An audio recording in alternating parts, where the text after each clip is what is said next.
बिस्मिल्लाहिर्रहमानिर्रहीम। अस्सलाम वालेकुम। आप देख रहे हैं मेरा यूट्यूब चैनल और मुझे कहते हैं जी अतीक खालिद धनियाल। नाज़रीन, आज हमने बात करनी है, आज जो कोर कमेटी का तहरीक इंसाफ की कोर कमेटी का इजलास है उस हवाले से आज हमने बात करनी है। उससे पहले आपसे कहेंगे कि अगर आपने हमारा चैनल सब्सक्राइब नहीं किया तो हमारे चैनल को सब्सक्राइब कीजिएगा और उसके अलावा बेल आइकन को लाजमी क्लिक कीजिएगा। इसके अलावा आपसे कहेंगे कि वीडियो को एंड तक लाजमी देखिएगा, कमेंट लाजमी कीजिएगा, यानी कि फ़ीडबैक लाजमी दीजिएगा ताकि हमारी हौसला अफजाई होती रहे।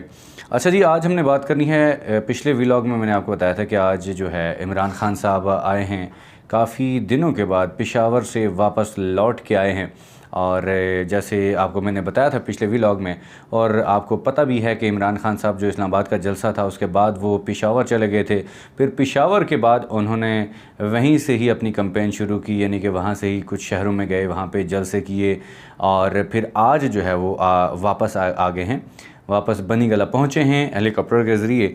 तो आज कोर कमेटी का इजलास भी उन्होंने बुलाया है, पाकिस्तान तहरीक इंसाफ की कोर कमेटी जो है उसका इजलास बुलाया है और उसमें ये तय पाना था कि तय पाया है कि हमने अगली जो आगे आने वाली हिकमत अमली वह हमारी क्या होगी। उस हवाले से जो इजलास हुआ तो कुछ पॉइंट है मेरे पास, वो उनको मैं आपके साथ शेयर करूंगा कि क्या पॉइंट हैं और किसके ऊपर उन्होंने मतलब आज कोर कमेटी का इजलास जो उसमें क्या क्या बात की है। सबसे पहले उन्होंने जो 20 सीटें हैं, 20 सीटों के हवाले से उन्होंने बात की है, जो जिसमें मुनारिफ अरकान हैं, जो लोटे हैं, जो 24-25 जो लोग थे जो लोटे बने थे, उनमें से 20 के ऊपर जो इलेक्शन होना है, जो 17 जुलाई को इलेक्शन होना है। और उसके हवाले से बात हुई कि उसमें हमने भरपूर हिस्सा लेना है, बढ़ चढ़ के हिस्सा लेना है, क्योंकि आपको पता है कि अब जो है पीटीआई जो है पहले से ज़्यादा मकबूल तरीन जमात बन गई है। पहले उस तरह से इतनी मकबूल नहीं थी जितनी जो है अब जो है अदम एतमाद के बाद मकबूल हुई है। और अब ये जो तहरीक इंसाफ जो है उसके उन्होंने ये फ़ैसला किया कि हमने भरपूर हिस्सा लेना है और मैक्सिमम हमने सीटें उठानी हैं, यानी कि ज़्यादा से ज़्यादा हमने सीटें उठानी है। ये जो मतलब मुनारिफ अरकान हैं, ये ज़िमनी इलेक्शन जो होने जा रहे हैं उसमें उन्होंने ये फ़ैसला किया कि हमने ज़्यादा से ज़्यादा सीटें उठानी और भरपूर तरीके से इलेक्शन में शामिल होने का उन्होंने कहा कि हमने शामिल होना है। उसके अलावा जी राना सनाउल्लाह ने जो गिरफ़्तारी की, मैं पिछला व्लॉग मैंने बनाया था उसमें मैंने आपको बताया था कि राना सनाउल्लाह ने कहा था कि जो सिक्योरिटी एहलकार हैं वही इनको गिरफ़्तार कर लेंगे। तो उस हवाले से भी उन्होंने हिकमत अमली तय की है कि हमने क्या करना है। उस हवाले से उन्होंने कहा कि उन्होंने ऐलान किया है कि जितने भी लोग हैं, अगर ऐसी कोई बात हो कि गिरफ़्तारी की जाए तो उन्होंने कहा कि किसी मैसेज का इंतज़ार नहीं करना, किसी कॉल का इंतज़ार नहीं करना और आप लोगों ने निकल आना, सड़कों पर निकल आना है और एहतजाज करना है। ये उन्होंने एक पॉइंट उन्होंने डिस्कस किया, क्योंकि राना सनाउल्लाह कह रहे थे कि हमने इनको गिरफ़्तार कर लेना है। गिरफ़्तारी का क्योंकि अभी जो एक हिकमत अमली तो ये थी कि मतलब अभी जो बात चल रही थी कि हमने नेक्स्ट जो मार्च कब करना है, उस हवाले से जो हिकमत अमली भी करनी थी, तो उस हवाले से गिरफ़्तारी भी उनकी हो सकती है, अभी नहीं भी, मतलब चांसेस हैं भी और नहीं।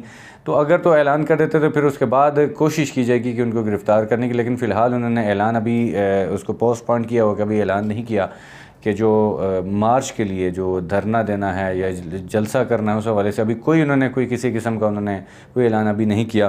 तो राना सनाउल्लाह ने जो कहा था कि हमने उनको गिरफ़्तार कर लेना है, तो उसके हवाले से भी हिकमत अमली तय पा ली है कि क्या करना है, किस तरह से हमने करना है। लेकिन यह कि उन्होंने एक कॉल भी दे दी है, एक मतलब बता दिया है अपने जितने भी वर्कर्स हैं और उनको बता दिया कि जितने भी लोग हैं पूरे पाकिस्तान से कि अगर गिरफ़्तारी होती है तो उसके बाद पूरे लोग जो हैं बाहर निकल आएँ।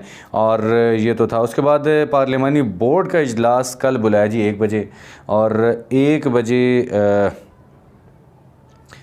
पार्लिमानी बोर्ड का इजलास उन्होंने तलब किया है। फिर उसके बाद उसमें जो तय पाना है, उसमें ये तय पाना है कि ये जो 20 लोग हैं, 20 मुनारिफ अरकान हैं जो लोटे हुए हैं, उनकी जगह जो इलेक्शन होने हैं, 20 सीटों के ऊपर इलेक्शन होने हैं, तो उस 20 सीटों के ऊपर टिकट किस किस को दिया जाए, कौन कौन से लोग हों जिनको टिकट दिया जाए। पार्लिमानी बोर्ड का कल जो है ये उन्होंने एक इजलास तलब किया है। इसके अलावा उन्होंने आपको बताऊँ कि एक तो धरने के हवाले से उन्होंने अभी कॉल तो ऐसे है कि उन्होंने देख रहे हैं कि ये जो 10 जून है, 10 जून को उन्होंने इंतज़ार कर रहे हैं कि जो बजट पेश होना है वो बजट के हवाले से उन्होंने एक मतलब इंतज़ार कर रहे हैं कि बजट आए, फिर उसके बाद उनको पता ये चल जाएगा, आवाम को भी पता चल जाएगा कि ये जो महंगाई हो रही है, आपको बताया कि ये पेट्रोल महंगा हुआ, उसके अलावा बिजली 24-25 रुपये पर यूनिट, पेट्रोल 210 रुपये पर लीटर। और उसके बाद जो है उन्होंने ये एक तो ये भी उन्होंने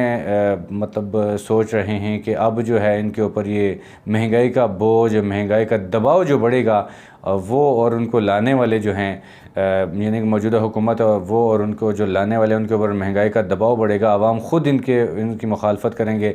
इसलिए थोड़ा सा धरने के जो डिले करने का मकसद एक तो बजट भी है और दूसरा आपको बताया कि सुप्रीम कोर्ट से रुजू किया था, वो भी कुछ मामला तय नहीं हुआ। तो अब जो है बजट के हवाले से उन्होंने कहा कि बजट अगर पेश हो जाए फिर हमें मतलब मज़ीद आवाम को और इनको भी और इनको लाने वालों को भी पता चल जाएगा कि हमने क्या गलती कर दी है, किस तरह से है। यानी कि अपने पाँव के ऊपर कुल्हाड़ी खुद इन्होंने मारी। मैंने आपको बताया था, आपसे बात पहले में मैंने कहा था कि इन लोगों ने ख़ुद अपने पाँव के ऊपर कुल्हाड़ी मारी है। इनको अगर पता था कि माइशत ख़राब है, इनके पास जो एक्सपर्ट बैठे होते हैं उनको पता तो था कि हालात बेहतर नहीं है, तो इसलिए उनको सोचना चाहिए था कि हम अभी फ़िलहाल जो है ना निकलें। तो वो बाहर निकले हैं, तो ये उनकी गलती थी जिसकी वजह से वो बाहर निकले, उनको नहीं निकलना चाहिए था। तो ये भी उन्होंने कहा कि मतलब धरने को लेट करने के ये भी एक है कि 10 जून को जो है इंतज़ार कर रहे हैं कि बजट पेश हो, फिर उसके बाद जो हिकमत अमली तय की जाएगी। अच्छा, उसके अलावा जो बात की है जी पानी के हवाले से, जो सिंध का पानी है उसके हवाले से उन्होंने कहा कि ये जो पानी वहाँ पे जाता है वो बड़े बड़े किसानों को, जो वहाँ पे वडेरे हैं, उनको मिल जाता है, छोटे किसान जो उनको पानी नहीं मिलता। तो इस हवाले से उन्होंने बात की। उसके अलावा 25 मई को जो पुलिस ने आवाम के ऊपर तशद्दुद किया है उस हवाले से भी उन्होंने बात की है कि पुलिस वालों के नाम बताए जाएँ, जिन लोगों ने तशद्दुद किया उनके नाम लिस्टेड की जाए ताकि उनके ख़िलाफ़ FIR काटी जाएँ। तो ये एक पॉइंट ये भी था। और उसके अलावा समा का बाइकआउट किया है क्योंकि अलीम ख़ान जो हैं उसके उनका हिस्सा भी है, इसलिए समा का बाइकआउट भी किया। और अलीम ख़ान का मरियम के साथ काफ़ी अच्छे ताल्लुकात है, इसलिए उनको समा का बाइकआउट भी किया। और इसके अलावा उन्होंने कहा कि जैसे कि शेख रशीद ने दिन को कहा था कि आपने अपने वोट चेक करवा लें, क्योंकि इलेक्शन कमीशन जो है अब जो है वोट आगे पीछे करवा रहा है। किसी के अगर मैं लाहौर में हूँ तो क्या पता मेरे कहाँ पर भिजवा दिए, कहीं अगर कराची भिजवा दिए, आगे पीछे वोट कर दिए जाते हैं। इसलिए जो उन्होंने कहा कि 8300 के ऊपर सारे लोग अपने मैसेज करके चेक करें कि उनका वोट कहाँ पे है, अगर कि आगे पीछे है तो अपने वोट दुरुस्त करवा लें। तो ये भी उन्होंने कहा कि इलेक्शन कमीशन के हवाले से उन्होंने एक तहफ़्फ़ुज़ात का इज़हार किया कि वोट आगे पीछे हो सकते हैं। शेख रशीद ने दिन के वीलॉग में मैंने आपको बताया कि शेख रशीद ने कहा था कि अपने वोट चेक करवा लें कि क्या पता होता है मतलब मसाइल पैदा हो सकते हैं।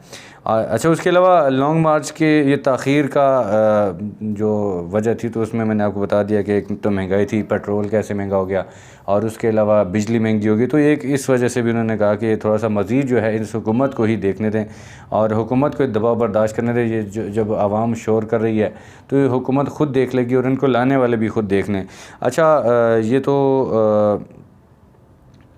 बाकी जो है लॉन्ग मार्च ठीक हो गया जी। अच्छा, इमरान खान साहब का एक तो ये भी है कि वो ये कह रहे हैं कि हम इनको, जैसे कि वो एक मुहावरा भी कहते हैं जी, हमने इनको भगा भगा के मारना है। मतलब एक वो तरीके कह रहे हैं कि हमने इनको, यानी कि भगा भगा के का सेंस ये है कि ये लोग जो इलेक्शन नहीं करवा रहे तो चलो इसको, और मार्च जो हम लॉन्ग मार्च अभी फ़िलहाल थोड़ा सा डिले है। एक तो ये भी कहते हैं कि आवाम चलें देख लें और ये ख़ुद भी देख लें कितनी महंगाई की हुई है इन्होंने, और आगे मज़ीद, क्योंकि ये पेट्रोल जो महंगा होना है मज़ीद महंगा होगा, और उसके बाद जो मज़ीद महंगा होगा तो उसके बाद जो है आपको पता है कि बाकी चीज़ें, खाने पीने की अशिया किस तरह महंगी होगी। लोग तो नहीं देखते कि इंटरनेशनल है, लेकिन ये कि लोग ये देखते हैं कि किस तरह ये महंगाई की हुई है। तो वो भी उन्होंने कहा कि ख़ुद जो है ये अपनी मौत खुद मर जाएंगे, इसलिए इनको थोड़ा सा ढीला छोड़ना है ताकि अपनी मौत ये खुद मर जाएं। तो एक पॉइंट उन्होंने मतलब ये भी उन्होंने कहा कि चले जिस तरह अभी फ़िलहाल जो डिले करने का थोड़ा सा मकसद ये भी था कि थोड़ा सा ये महंगाई करेंगे, मज़ीद से बात महंगाई इन्होंने करनी है तो ये हालात इनको खुद ख़राब हो जाएंगे। तो ये थे कुछ पॉइंट जिनको मतलब ये है कि जो मैंने आपके साथ डिस्कस किए। मज़ीद जो है आपको बताया कि जो भी वीडियो होगी वो हम आपके साथ शेयर करेंगे, जो भी नई मालूमात आती है हम आपके साथ शेयर करेंगे। अब तक के लिए इतना ही, इजाज़त।